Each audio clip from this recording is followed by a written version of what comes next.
The following podcast is recorded and produced by Emerge, a media creators co-op, in affiliation with the network at bicbp-radio.com.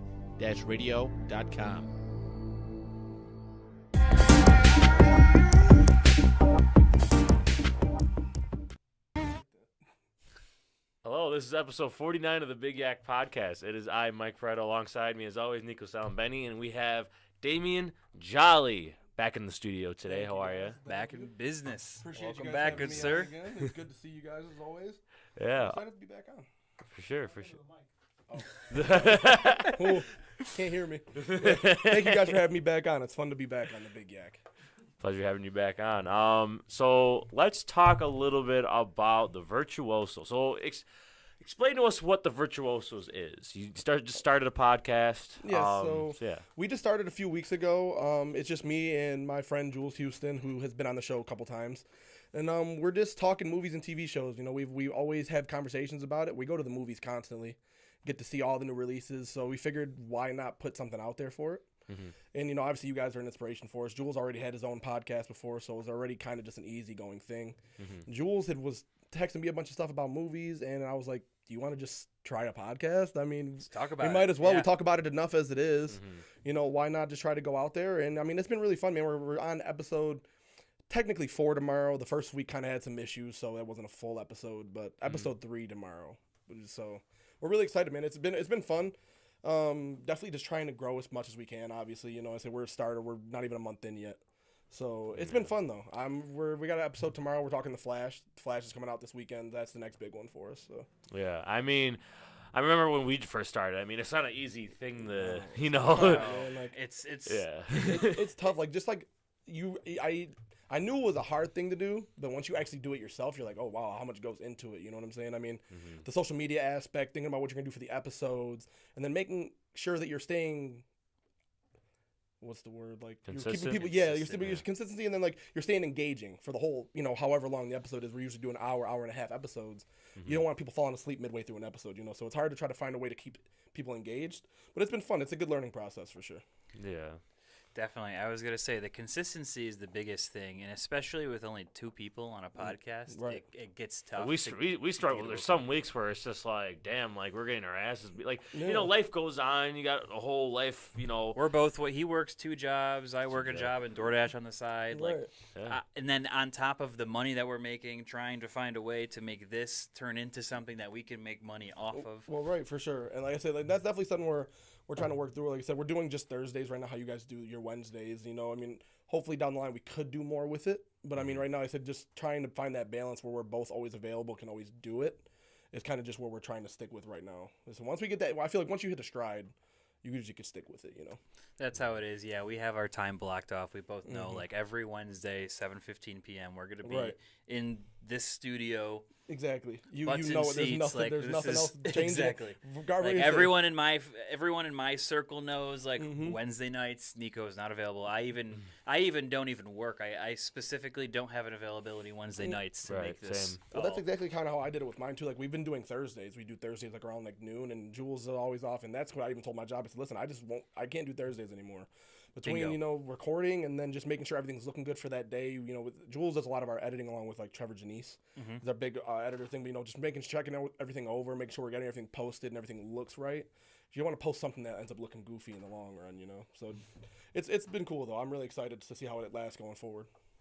That's what's up, man. Speaking of adding a 3, are you ever interested, anyone out there, anyone listening, This is sales pitch? ever being on a fun, upbeat sports show?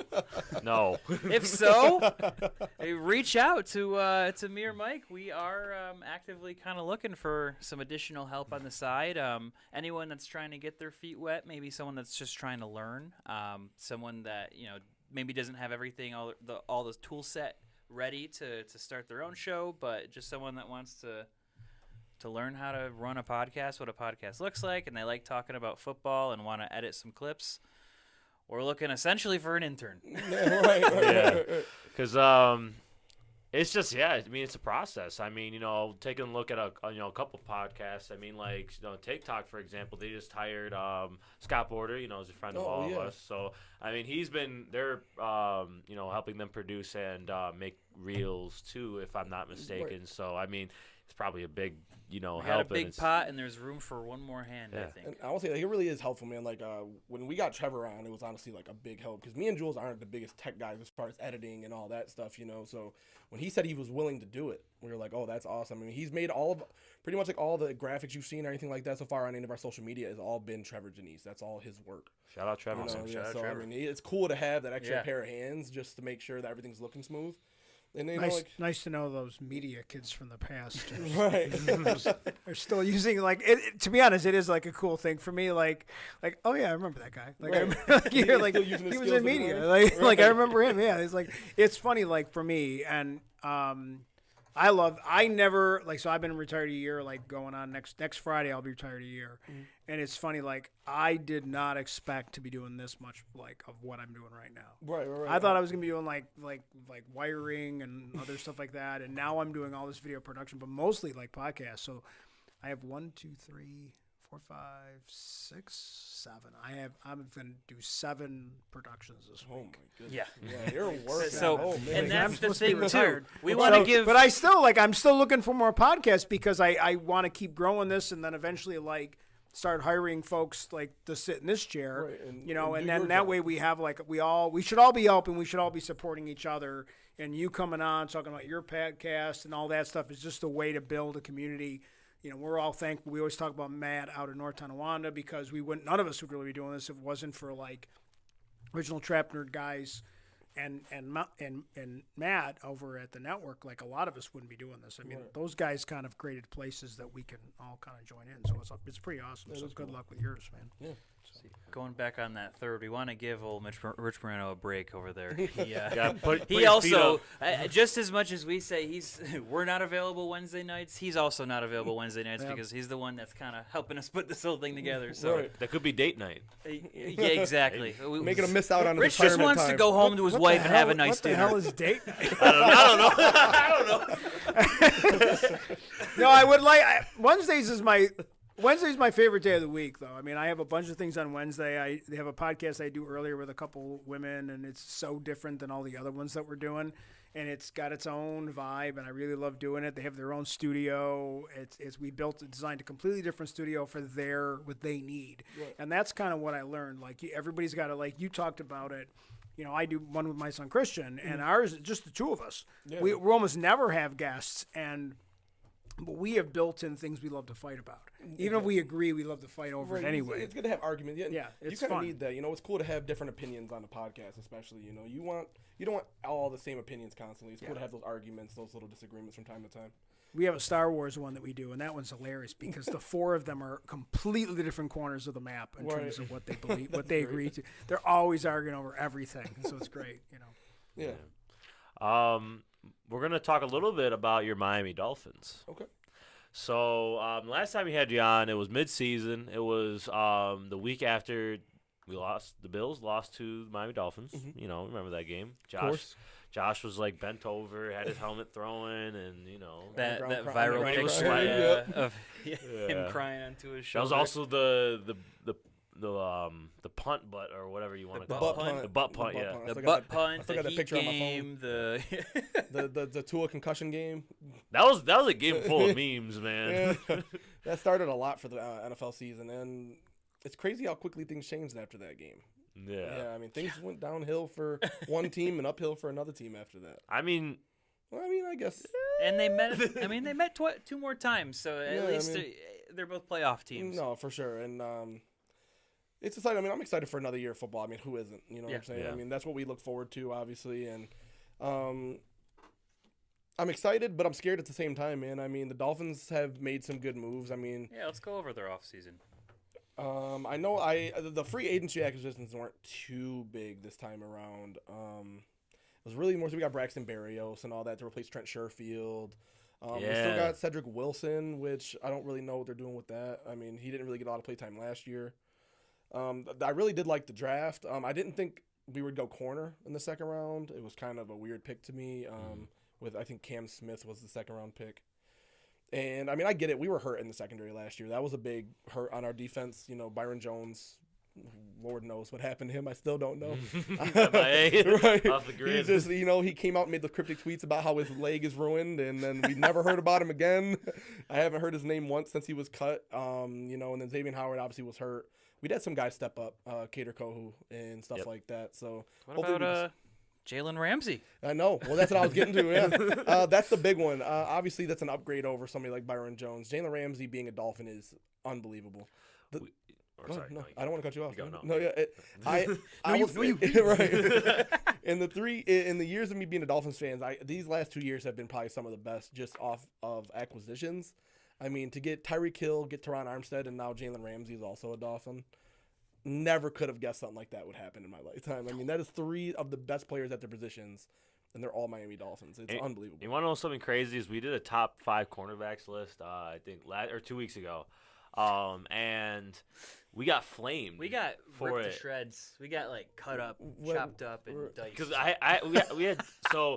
Me and Nico basically. I think I saw something about this on the comments when you guys posted about it. Yeah, me and Nico basically agreed on the same list except for 5. He had Stephon Gilmore, and I had I don't remember who I had. Forget who I had number 5. But I had Jalen Ramsey 4. Right. And people in the comments were like, it's not 2021. Jalen Ramsey's not number 4.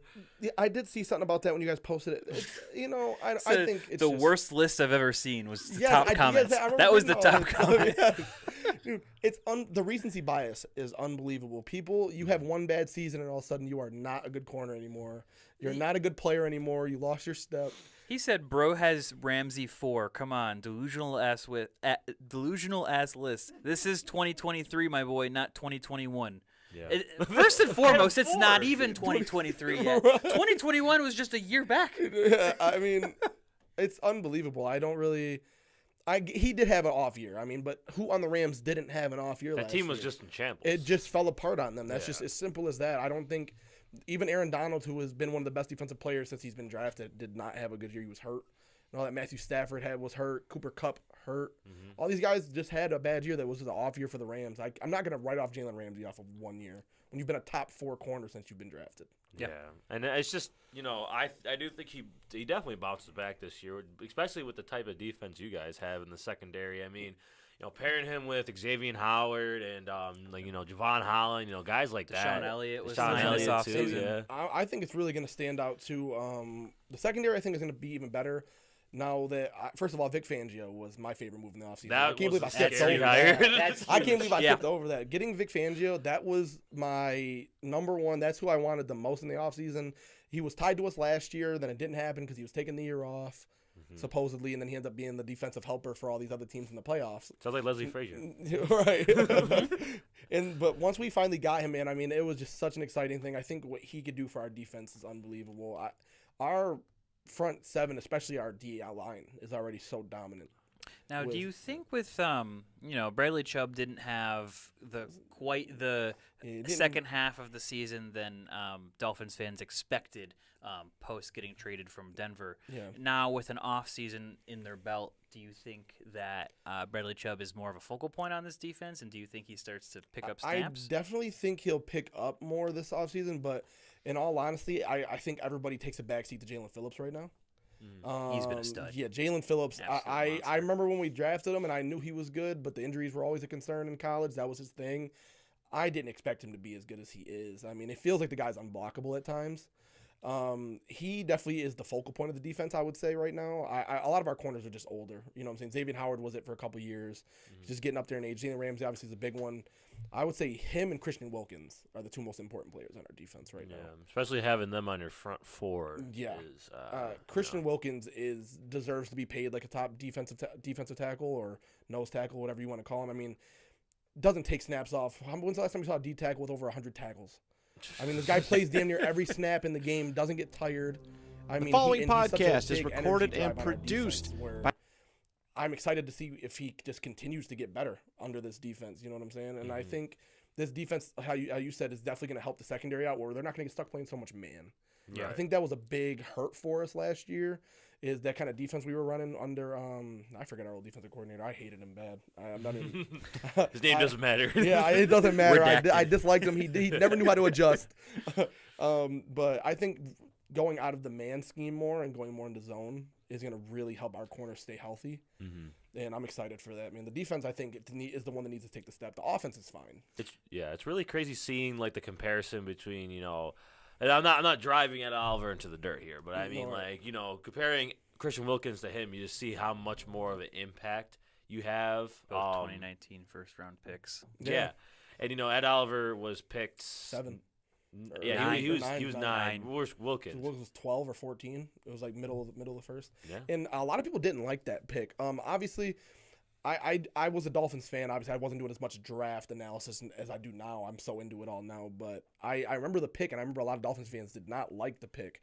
You know, you're taking a defensive tackle up that high, and he did go to Clemson. So, I mean, that's something Clemson does usually produce at least good D linemen for the most part. But a lot of people didn't like that pick. And he was, you know, his first couple of years was just kind of off. But the last 2 years, he's just been a stud. I mean, by the time it comes to pay him, I hope we can. Right. Because he's going to demand a big contract. Yeah, you saw he how might much Ed be one of Oliver the got top paid. I'm thinking, you know, back when DeForest Buckner broke the defensive tackle market, you'll probably see another one of those market breaking. Definitely, man. I mean, it's just unbelievable. I say, like, you know, I mean, you go and watch some of the games with Christian Wilkins outside of just playing every snap and how many tackles he produces. I mean, the guy's just always creating pressure. I mean, you see, especially in like the Bills games. I mean, the only person that gets close to Josh Allen sometimes it feels like is Christian Wilkins. You know, They get they're always chippy. jawing at exactly. You get chippy and they're Oh, they jawing at hate each each other. other. They, you know, you see that every single game, which shows you that how Christian Wilkins is always in the play. And you even see it sometimes where this guy is making tackles on the outside the numbers, and he's a D tackle. No D tackles running and chasing down wide receivers and running backs off in the second, or, you know, in the second, third level. So it's cool, man. I think the biggest question mark on the roster right now is tight end, which is actually a luxury to be in. Yeah. So with the tight end situation, they have slated as a starter Durham Smythe, and then Sauber. Eric Sauber. They Oh, signed Jesus. Tyler Croft, yeah. former Buffalo Bill. They drafted Elijah Higgins in the 6th. And that's a wide receiver conversion, so that's not even like, you know, that's not even a guarantee. So what's the play here at tight end? Do you think they make a move? Are there any free agent tight ends that are still kind of floating around? Not that I know of off the top of my head, but I will be honest, I don't think McDaniel's offense requires a top tight end. That's fair. I think that's just really what it is. You saw it last year. Jasicki went from being considered one of the better pass catching tight ends in the league until last year, and then he was kind of just a nobody. I mean, this guy probably should have commanded a lot more money, and then you see he ends up with a 1-year deal to the Patriots. I mean, this guy probably didn't have the year he wanted on the franchise tag.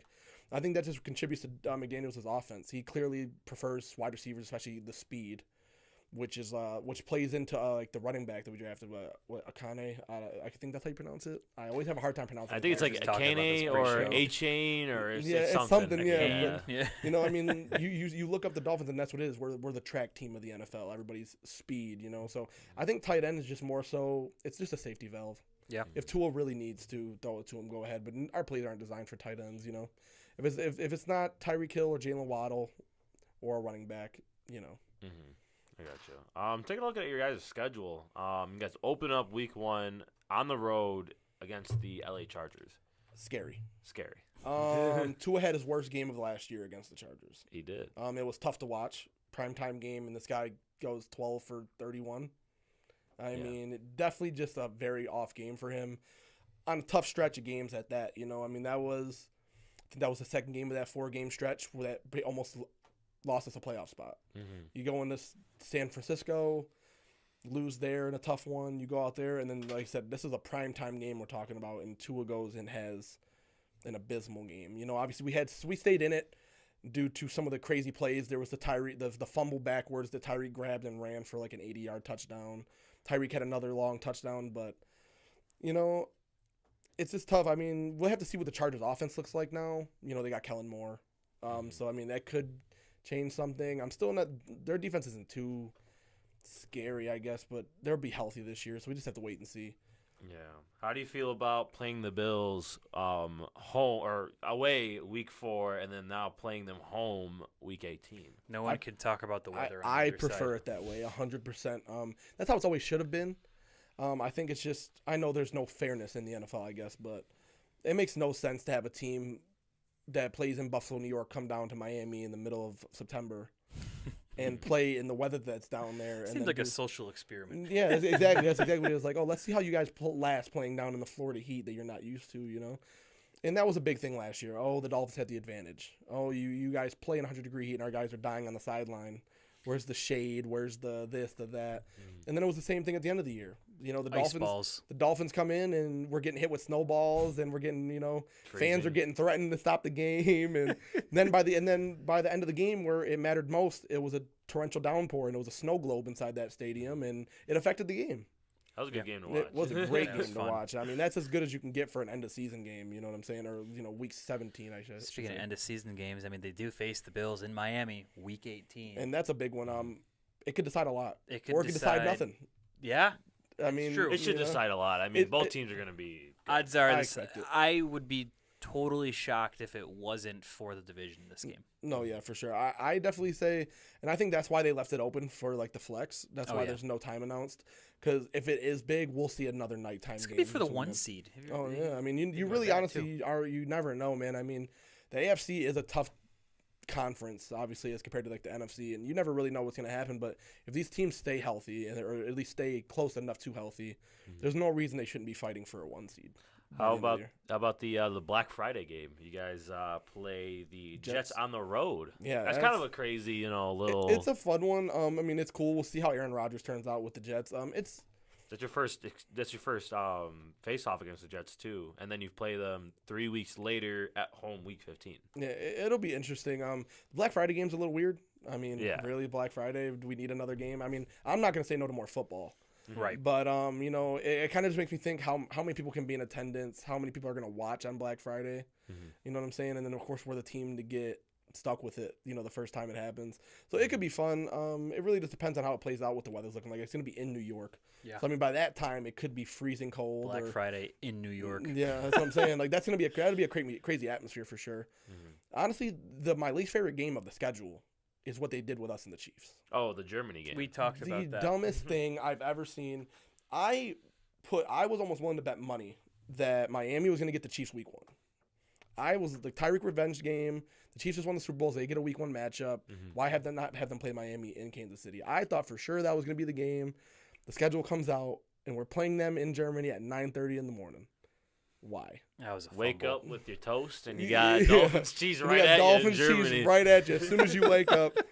I get it. I mean, it's an exciting game. I get it. And this is Germany's first time getting an NFL game, so it's a big market. Bring a big game. Yeah, and I totally respect that. You don't want to give them a sleeper. You know, you don't want to give them Saints Jags. Yeah. That's what I'm saying. They always have like Jags Titans, Jags Texans. Like so I totally those are games I don't some Falcons Bucks in there, right?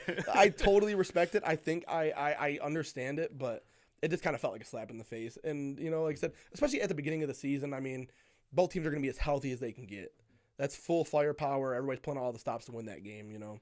So, I mean, I felt like it was kind of a missed opportunity, but I get it. What is your most anticipated game?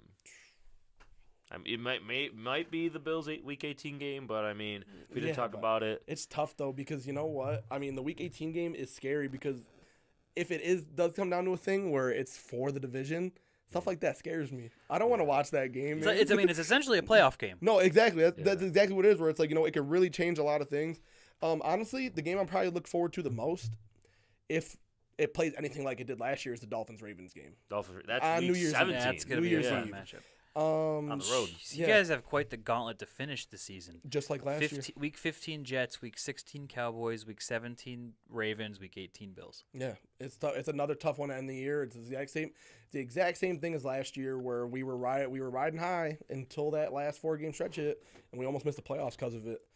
Dolphins have the 30th ranked strength of schedule. The Bills are sitting at 29. So both teams here. Got some hard schedules. Yeah, we're both dealing with some tough stuff, and you expect that when you become a good team. That's just what happens. You know Simply, what I'm and saying? like you said, the AFC is loaded. So and any AFC team, if you look at this list, a majority of the NFC teams are at the easiest schedule.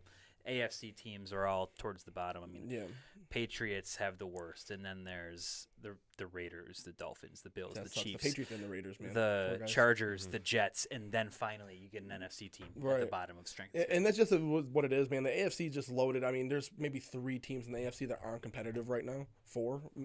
And if I had to say another game that I forgot about, Dolphins and Eagles. I was just about to say that. That's just going to be a fun game. That one's a fun game. That's the Alabama reunion right there. That is your four of the best players to play for Bama. I know Jalen Hurts, you really can't claim him as an Alabama quarterback at this point. It's more Oklahoma, but you got Tua versus Hurts, Waddle versus Devontae Smith.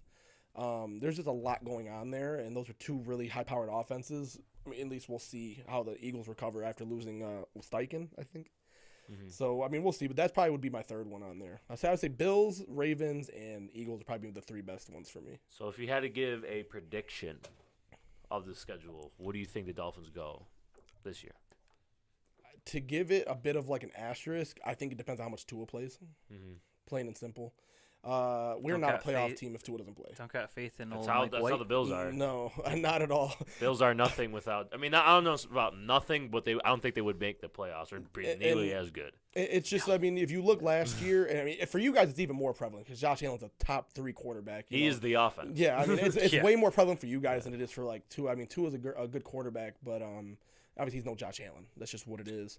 But if he doesn't play at least 15 games, we're looking at a tough way into the playoffs. It's just what it is. We went 9-8 last year, and almost all of our losses were without Tua until the very end, where we lost a few. So I mean, if we're talking healthy, or at least healthy enough for Tua to play, I'd say 11-6, 10-7. I can give that. 12 games is tough. Like I said, we're dealing with the 30th hardest ranked schedule, so it could be tough. And things happen all the time. Crazy wins, crazy losses. So if I'm being on the generous side, I'll say 11-6. Okay.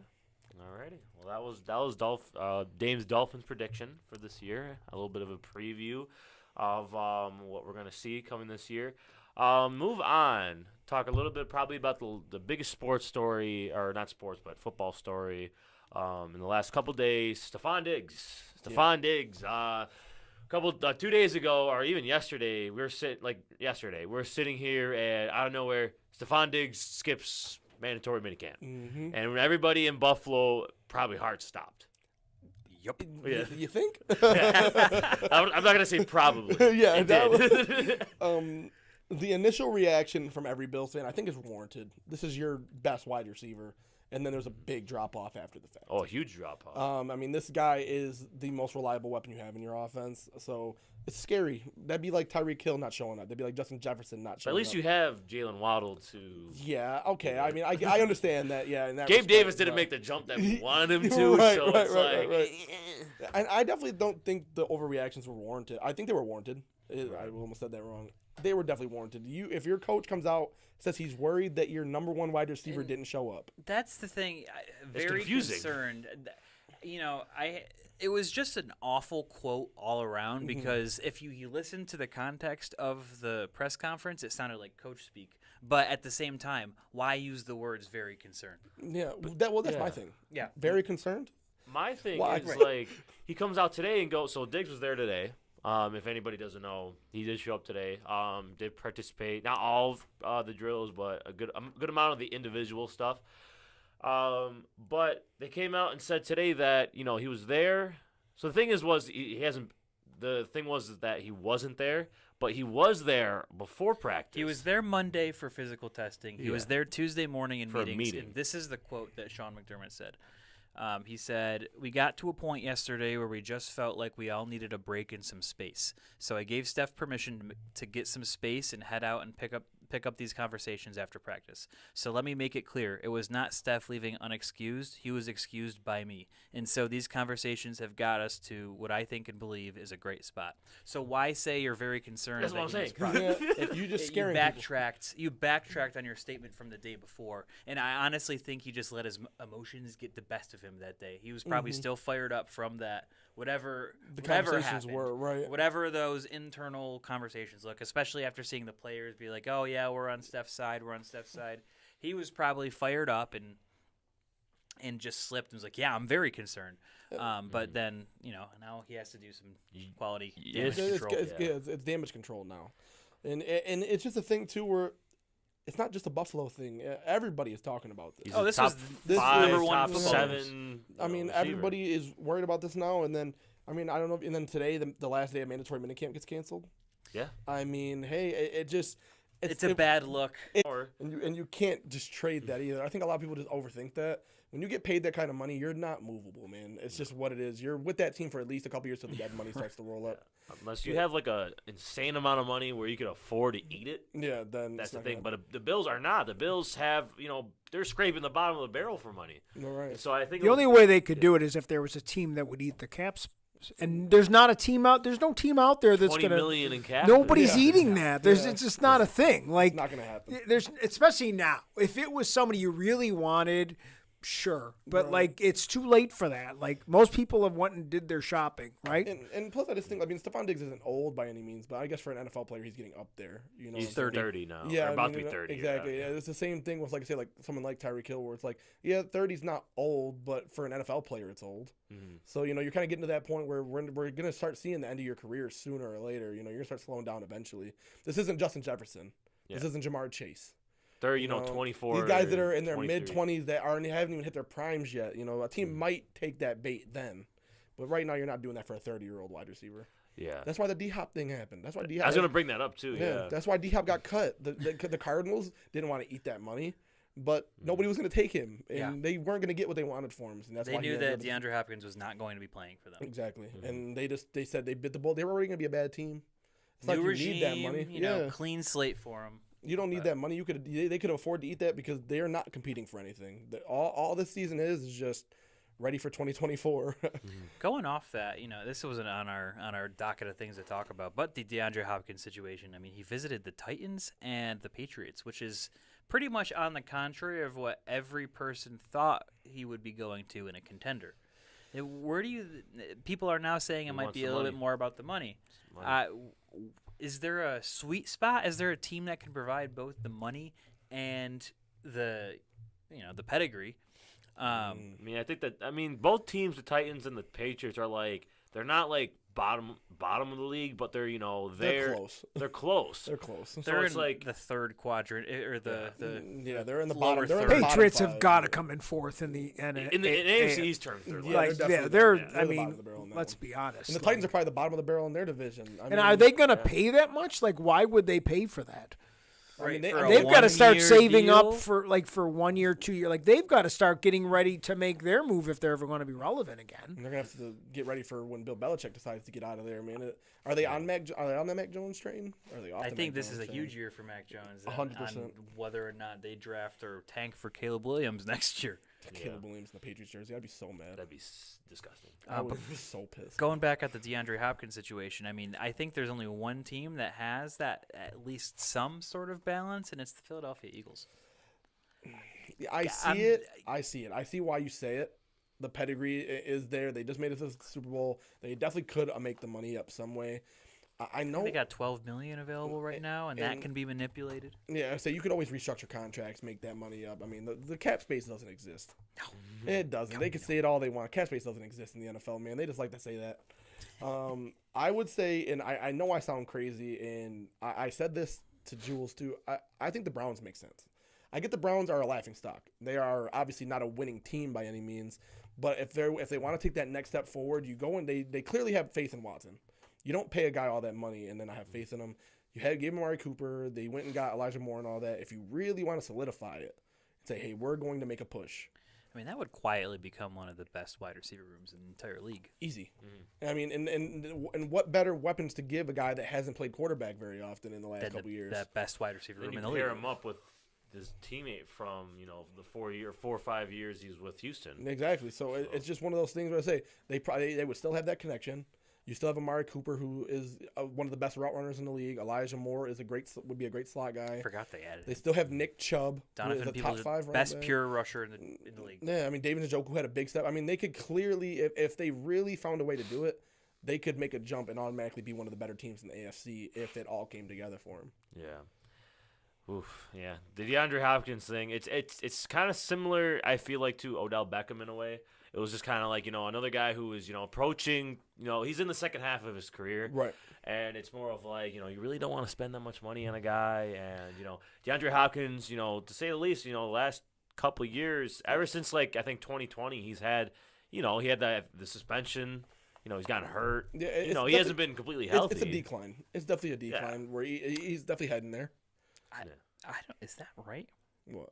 That the Browns currently have $15 million in cap space? Yeah. See, I know they have the money to do it. It's just I literally read a report like a couple weeks ago where they're saying how Watson talked to Andrew Berry and was like, "Hey, listen, if you're willing to, I wouldn't mind." Him and Hopkins have been talking. I read like the whole thing where he's been talking to Hopkins, but he said he doesn't want to be involved.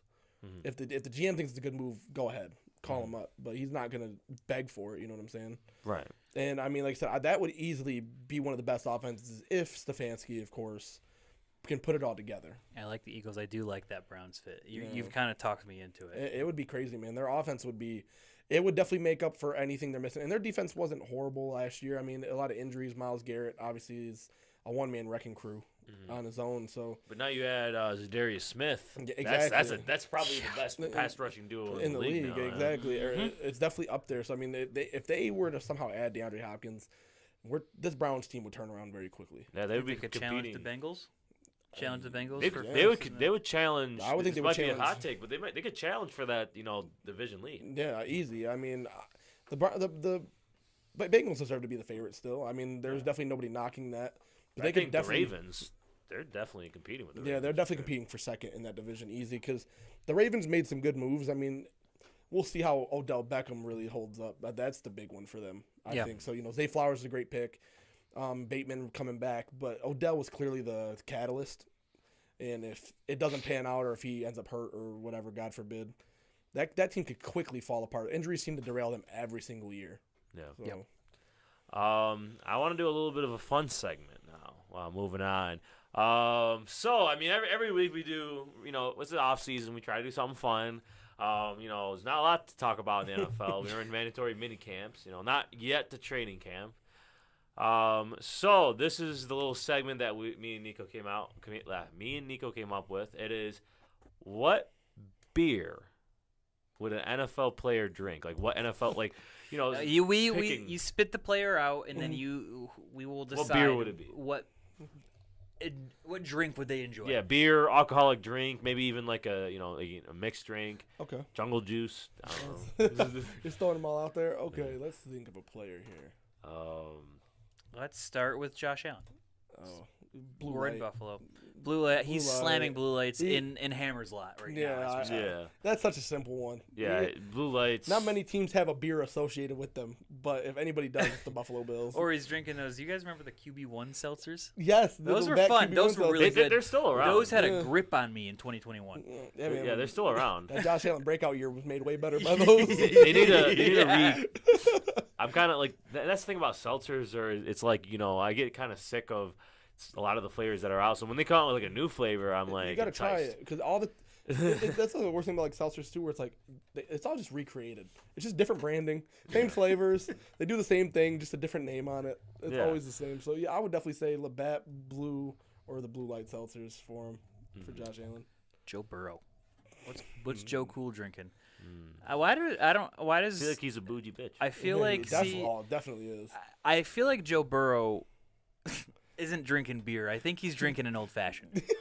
Personally, he orders a Manhattan when he goes to the So here's the thing. Actually, I do have some insider knowledge on this because Joe Burrow he grew up in Athens, Ohio. Mm-hmm. My girlfriend Molly went to Ohio University, which is in Athens, Ohio, for 2 years. Mm-hmm. There was one point in time she was at the same bar as Joe Burrow once, and I don't know. I don't think she knows what he drank, but he drinks. He was there. Right. He was there. He's indulged. Confirmed. Confirmed. He drinks. Now we just got to figure out what was in that cup. Okay. Man, I think you kind of hit the mark. He definitely the way he carries himself, the way he is. Either a Manhattan or an old fashioned. It's some type of fancy cocktail. Got a Cuban in the other hand. Yep. He's drinking. It's a sip drink. An amaretto sour. Yeah, that's what I like to drink. Sometimes when you're feeling a little bougie. If I'm feeling bougie, I'm at like a nice bar, like a club. I got like nice clothes on. I'm like amaretto sour. I don't know. I like it. Make it a double, man. It makes me feel bougie. It Right. makes me feel like fancy. Like I gotta like put my pinky up while I drink it. Sour's good. Like, everyone sours are awesome. people are like, you can't drink it all the time because your whole face just like sucks in. But like but if you go and you want that cool little glass, you want it sounds cool to order. No, yeah, for sure. You know, like you want to order like one of those cool things, so like one of the fancy names. I was just about to say. Here, I got was just about to say him. Oh no. Nick Bosa. What's Nick Bosa drinking? He's drinking Busch Light. He's a Busch Light drinker, No, man. see, you guys know that Natty. Hell yeah. Gotta save those pennies. You guys know Can't play that football forever. there's that new Monster Yeah, dude, the Monster I saw that. Energy It's like seltzer. essentially the Reaper the Four Loko. Like I think Nick Bosa's drinking that this Saturday night. So either before Busch the Light Or Monster Monster Energy Seltzer. Seltzer. Monster Energy Seltzer. I haven't tried them, but I walk by them in Wegmans and I look at them. I'm like, I want to try it, No, dude, I'd be but so like I feel they sell them singles though, so I might like buy I'd a have to do single that. You and definitely try it. And if the first one is bad, I'm just not. You get, Drinking the rest. Flashbacks to Four Loko. Gross. Man. Tyreek Hill. What's Tyreek Hill drinking? Oh, he's definitely drinking. He's definitely. I think he's like a in Tito's and Miami- Sprites guy. He's in Miami now, though. You got to think. You ain't Casey no more. anymore. He's doing You shots. gotta think, He's doing yeah, shots. He's a party animal now. He's doing shots of some type of fancy tequila. I'm gonna Star say shots. Don Julio. Yeah, I'll say Don some Julio, type okay. of tequila, definitely. I would say. Don Julio, or I'm gonna say. 1942, or like, are we talking like Class Azul? I mean, he has money. Let's say So- we're talking about one of the highest paid wide receivers in football. Yeah, so he's probably He's drinking the best. He's drinking Class Azul Ultra and Neho. Yeah, right. He's buying the whole bottle when he walks in. I got one. Aaron Rodgers. Aaron Rodgers is drinking. He's butt chugging. Butt chug. He's butt chug. See, I was going a different route. He's gonna be drinking a gin martini. Gin martini. Oh, He's going to the bar and he's ordering a gin martini. I think he's a Michelob Ultra guy. I don't know why. I guess why. he's definitely not drinking Bud Light. I'm gonna say Michelob Ultra. Did anybody see what he was drinking at the concert the other night? What was he having? Maybe he got Ayahuasca tea. Wasn't he? He was at. He's doing green tea shots. He was at What's Her Face's concert. Oh, and- Taylor Swift. Yeah, he was at Taylor Swift's concert. Then he was at the Tonys on. He was at the Tonys on. Sounds like Aaron Rodgers. Yeah, Yeah, like so. I don't definitely know. is. Like you might be having like a champagne spritzer or something Right. like that. He you just know, goes like, in and orders a He's glass going of in and champagne. ordering like an a Aperol cosmopolitan. spritz. He's Yeah. drinking a cosmopolitan. You know. How about Who's your college frat boy? That's the guy who's Who's drinking your a college Mick frat- What's Ultra. Travis Kelce drinking? Oh, that's a college frat boy right there. I mean, he's probably. That's Yeah, probably Travis Bud Light. Kelce. He's Mick Light. He's Mick Ultra all day. Dude, that's definitely. Yeah, I say he Bud Light. says because it's low carb and so Yeah, he like- can maintain Yeah, so his he can form. maintain his physique. Yeah, I'm gonna go Bud Light. I would say Mick Ultra. I would have to agree with that too, because then I say he could just kill it real quick. He'll shotgun it out of the Lombardi Trophy.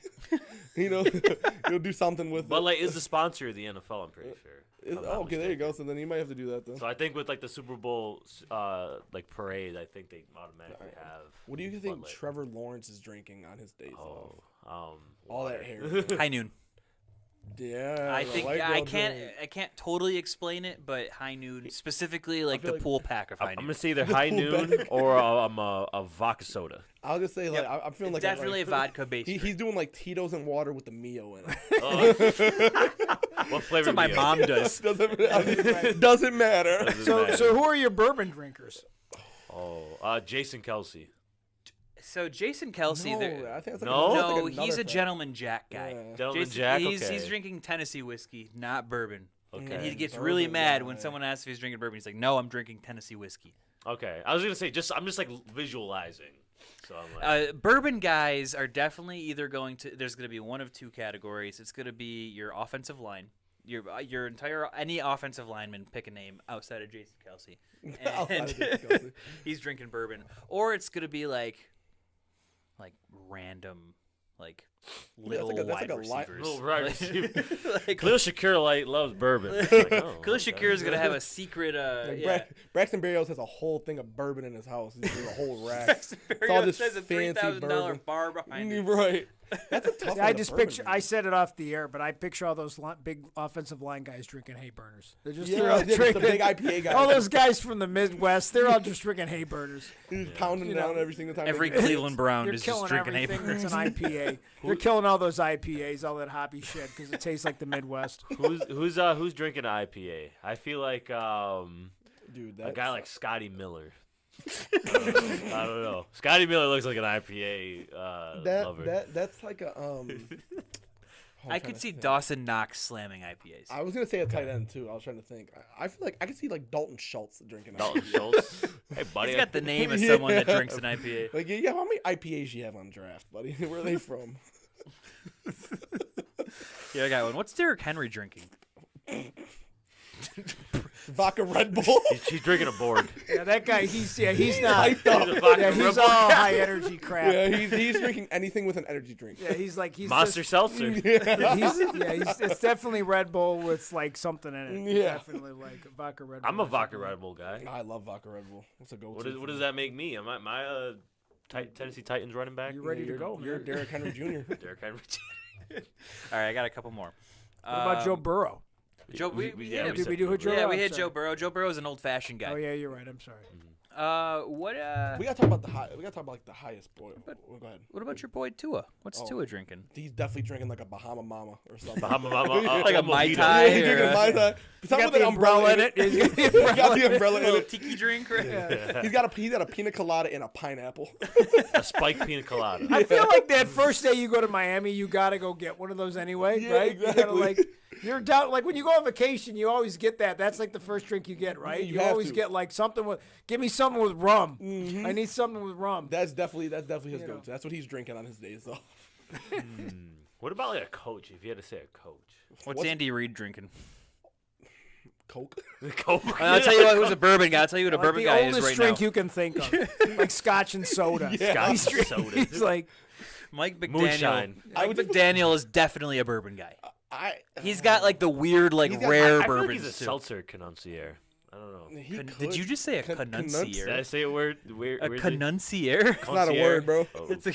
Connoisseur? Did you mean connoisseur? Yes. Connoisseur? Connoisseur? I don't know. Yo, clip it. Clip that. I was a communications major too. That's bad. I don't know, man. I definitely think he could be one of those guys that just like takes a sip of his bourbon, then he hits his Juul. He didn't definitely smoking his confirm. He Juul didn't on confirm. He smoked. He was smoking his hide on the side. Yeah, he's smoking a hide on in the Bills game. In the Bills game, yeah, they literally caught him. oh, I saw that. Yeah, He that's caught him pretty on funny. camera. And he was like, if I were to partake in this activity, He definitely is a weirdo, though. I see why Nico comes up with that connection because he does seem like a guy that would just drink that for fun. What about all quirky. these young coaches? Like all these young Young, guys. hip. They're all drinking like the non-alcoholic ones. Or Yeah. the ones that have no calories. Sean at all. McVay's It's drinking a mocktail. Yeah, like, yeah, mocktail. right. He's right. He's Yeah, got like a it's- mocktail. Like he's like, I lives in gotta LA. keep my. I'm working on my abs tonight. Like he's like working out while he's drinking. You know. What's Ron Rivera drinking? Oh, that's Riverboat Ron. I think He's whiskey on the definitely rocks. Oh, I was thinking of beer. I No? think something like skunky. Skunky. Skunky. Call him Something skunky. like- Heineken. He's Yeah, drinking. there you go. Yeah, Drinking yeah, Heineken. like a okay. Heineken. He's a Yeah. Heineken guy. Like, you know.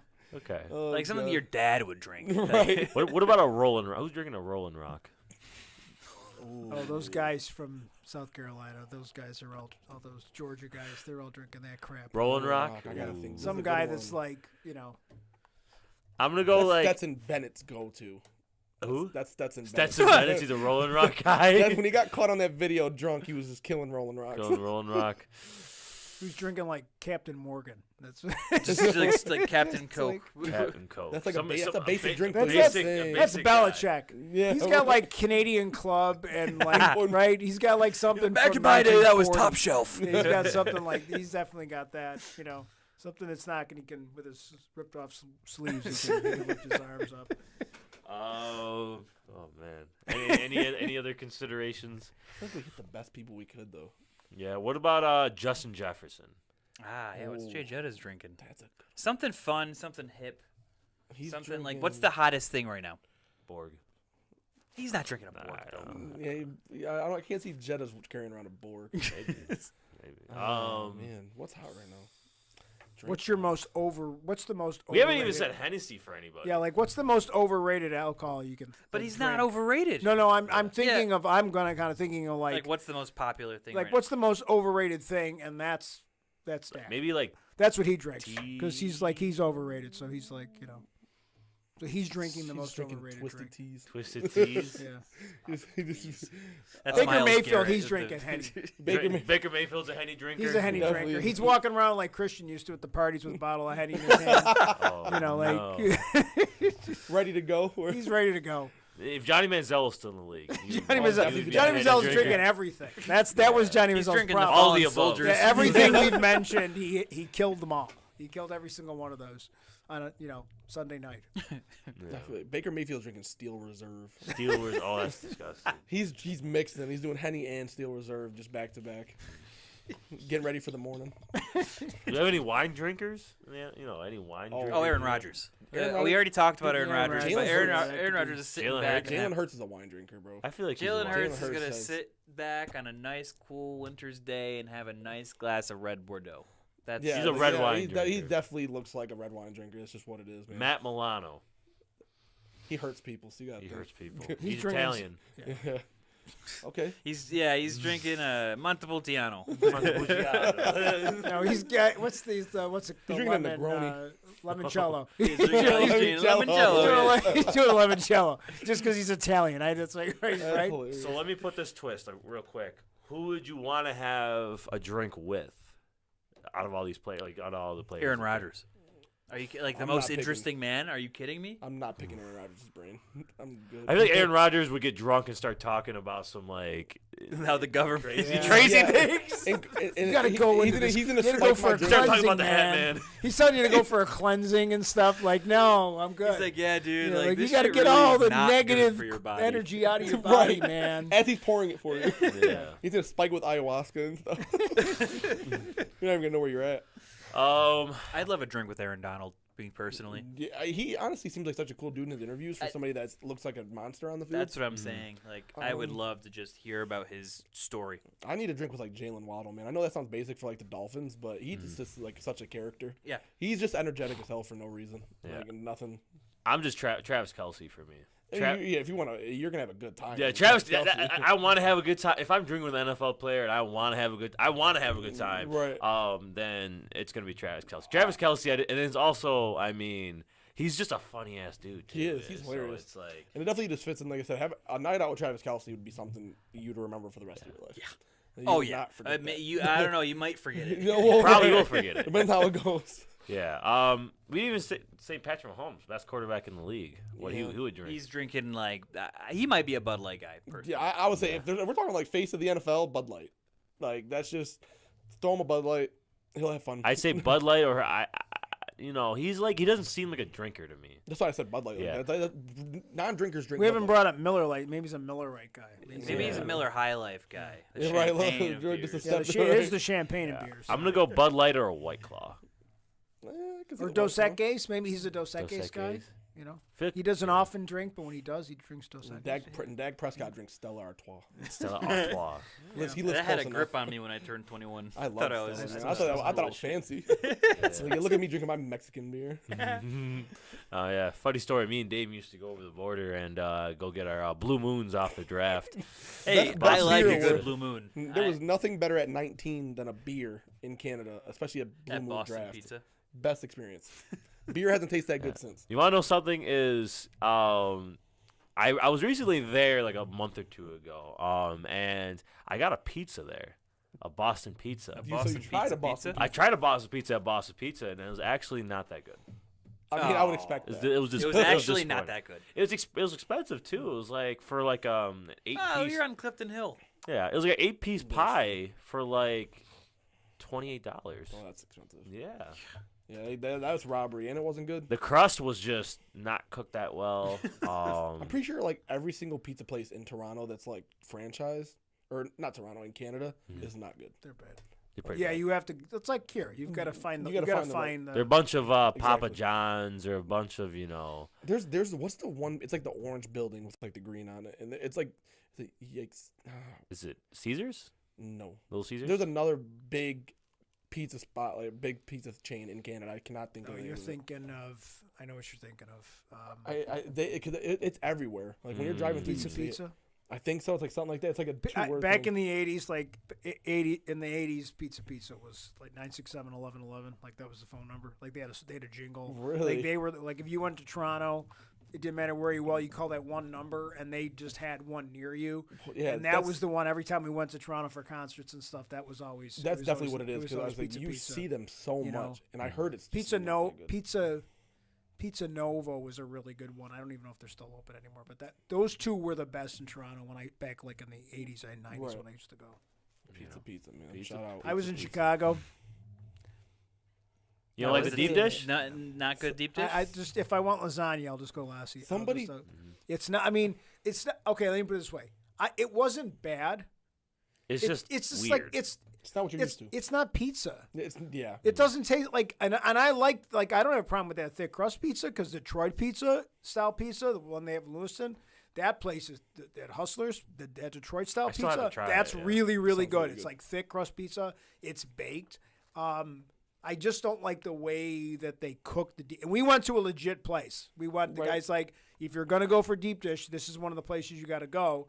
And I want to say it was bad. It wasn't that I didn't like it. To me, it's just not pizza. Right. It's like watching the CFL, and it's like well, okay, it's football, it's okay. But is it? Right. But is it? Did you were you able to pick it up, or was it a fork and knife?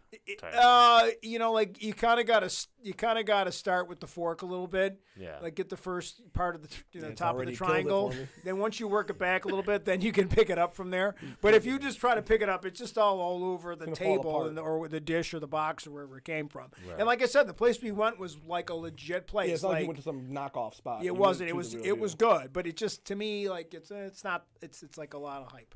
Yeah, I had somebody travel up there a couple weeks ago at the bar. And they're like, "Oh, this pizza's good, but you got to get to Chicago, man. It's the best pizza." He was going so he must have been from Chicago. He had to be. Yeah, the way he was talking about it, he loved it. Nobody that's not from Chicago is like standing Chicago style pizza like that. No, right. Like he was definitely a big supporter of Chicago style pizza. If you talk to anybody that lives in Chicago, and I was there, and I ran into 3 people that I was there for to talk to 3 different people I know that are from our area. And that was the first thing we talked about. Like, did you try the pizza? Because they knew it was my first time in Chicago, and I was like, yeah. Yeah, I sure did. It's like and again, I don't want to diss it because I don't want to like alienate any Chicago fans we might have. Right. I don't dislike the pizza. I would eat it again, but I'm like, but I would still rather just get pizza, regular pizza. When you have pizza in Western New York, every other place that you get pizza. And don't order anything. Don't order any wings while you're in Chicago either. Because I'm sure there's that one really good place from the guy that used to live in Buffalo that moved there. Because every city's got that guy. Well, yeah, if you're going to, he's from Buffalo. Like he knows what he's doing. Every city's got that guy who moved from Buffalo. But the regular wings in Buffalo, I mean in Chicago, weren't. First of all, they call them Buffalo wings, which is a bad sign. Right. Yeah. That automatically lets you know that there's something wrong. Yeah. So yeah, that's all we have for today. That's episode 49. Thank you, Dave, for coming on. Good luck with the Virtuosos. Gonna have to come on one of these days. Shout out to Virtuosos. Thank you guys. I mean, if you ever want to get some movie and TV action after a night at the Big YAC, check out the Virtuosos Podcast. We're uploading every single Thursday. We post content on TikTok and YouTube throughout the weekend. We're having a lot of fun with it. I think you guys will enjoy it, and I appreciate you guys having me on here again. It's always fun. Of course. Well, yeah. So that's all we got. Thank you, Dame, again for coming on. Thank you, Maranto and Emerge. Thank you, Matt Johnson and BICBP Radio Network. We'll see you guys next week for the 1-year anniversary, episode 50. Big Yak birthday party. Big Yak birthday party. Birthday hats. Yeah, we're gonna have a lot of fun. We might have some guests. We might have just like a whole extravaganza. I might even do like the 1 chip challenge. You got it. I might do it. You got it. I told Nico beforehand. He was like, no. I was like, you got to do something. You got to make people remember it. Yeah, I got to do something crazy. Yeah, 100%. So, all right. We'll see. We'll see what happens. But we're going to have fun with it. That's right. We're going to have fun. So everybody tune in. Again, thank you guys for listening. We'll see you guys next week.